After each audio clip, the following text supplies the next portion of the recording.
A lone statue shows an Australian soldier carrying a wounded comrade from the battlefield.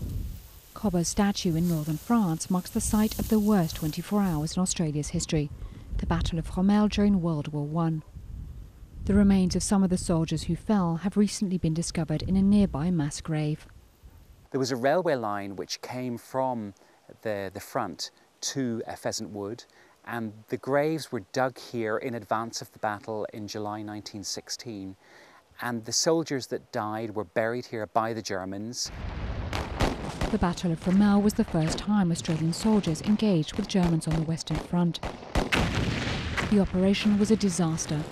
7,000 Allied soldiers died, most of them Australian.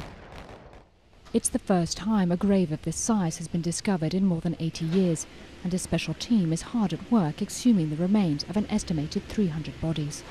It's bringing together traditional archaeology with forensic archaeology and anthropology. It's a real fusion of the two disciplines.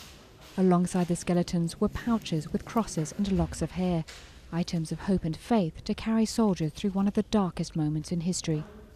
Now we know when the soldiers got here, a lot of the locals gave crosses to them. So we have had a couple like this, so we think that these are the ones that were given out by the French people to the soldiers when they arrived. This one is solid gold, so it's more likely to be a personal item. In an attempt to identify them, scientists are carrying out DNA tests.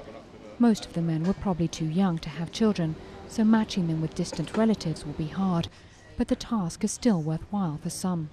After the First World War, the identification process was fairly rudimentary.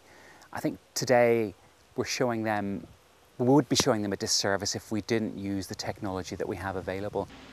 The remains will be reburied next year in a newly built cemetery, similar to those that dot northern France. A dignified end for the men who gave their lives for freedom and democracy.